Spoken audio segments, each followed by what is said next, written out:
دوسری بات یہ کہ حکومت کی تو ایک ذمہ داری بنتی ہے، ماں باپ کی بھی ذمہ داری بنتی ہے۔ آج بہت سے والدین اپنی اولاد کی طرف سے اتنے غافل ہیں، خوبصورت بچیوں کو پڑھانے کے لیے ٹیوٹر رکھا ہوا ہے۔ میں خود ایسے گھروں کو جانتا ہوں کہ ٹین ایجز لڑکیاں ہیں، ان کو پڑھانے کے لیے کوئی ٹیچر آ رہا ہے اور بند کمرے میں بیٹھ کے ان کو ٹیوشن پڑھا رہا ہے۔ اس کا کیا لگتا ہے کہ وہ آپ کیوں کسی پر اتنا اعتماد کر رہی ہیں؟ ہم تو یہ کہتے ہیں کہ اگر بچی قریب البلوغ ہے، بالغ ہونے والی ہے، تو کسی قاری سے بھی اس کو نہ پڑھایا جائے۔ اسلام میں پہلے پردہ ہے، بعد میں ساری چیزیں ہیں۔ قرآن کے احکام پر عمل پہلے ہے، قرآن لفظی اعتبار سے پڑھنا بعد میں ہے۔ قرآن میں عورت کو پردے کا حکم ہے۔ جو ٹین ایجز لڑکیاں ہیں، پردہ وہاں سے شروع ہو جاتا ہے۔ علماء کہتے ہیں کہ 10 سال کی بچی کو پردہ کروانا یہ ضروری ہے۔ ٹھیک ہے، وہ چہرے کے پردے کے احکام تو بعد میں آتے ہیں، لیکن اس عمر میں احتیاط ضروری ہے۔ تو ماں باپ کی ذمہ داری ہے کہ اپنے بچوں کی، اپنی بچیوں کی حفاظت کریں، ان کی نگرانی کریں۔ ایسے ہی کوئی بھی آ رہا ہے چیز دلانے کے بہانے، ایک بچی کے ساتھ ریپ ہوا تھا، کیا ہوا تھا؟ کوئی بندہ آیا اور چیز دلانے کے بہانے جو ہے نا اس کو اپنے ساتھ لے گیا اور وہ بچہ چلا گیا۔ تو ماں باپ کو چاہیے اپنے بچوں کو قابو میں رکھیں۔ کوئی بھی آ رہا ہے اٹھا کے ان کو کسی بھی لالچ میں لے کے جا رہا ہے، وہ جانے دیتے ہیں ان کو، تو بچوں کی نگرانی ہونی چاہیے۔ علماء یہاں تک کہتے ہیں کہ بچوں کو کزن کے ساتھ بھی مت سونے دیا جائے۔ بعض دفعہ سب نہیں ایسے ہوتے، ہمارے ملکوں میں الحمدللہ، ہمارے خاندانوں میں، ملکوں میں، ہماری قوم میں خیر غالب ہے، لیکن ایک گندی مچھلی پورے تالاب کو گندا کر دیتی ہے۔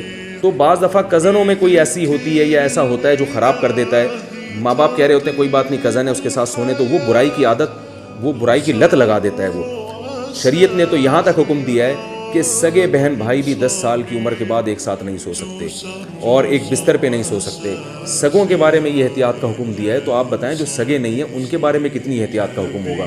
بدگمانی کی اجازت نہیں ہے کہ آپ کسی سے خام خواہ بدگمان ہے کہ اس کی نیت، اس کی نظریں غلط ہیں، یہ اجازت نہیں ہے، احتیاط کا حکم ہے۔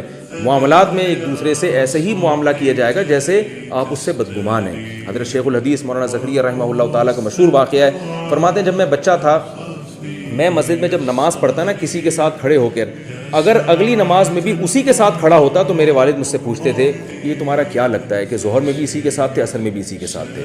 اتنی نگرانی ہوتی تھی تاکہ کسی بڑی عمر کے آدمی سے دوستی نہ ہونی پائے۔ تو والدین کو اپنے، حالانکہ وہ زمانہ بڑا خیر کا زمانہ تھا، اب تو بہت زیادہ بےہودگی پھیل گئی ہے۔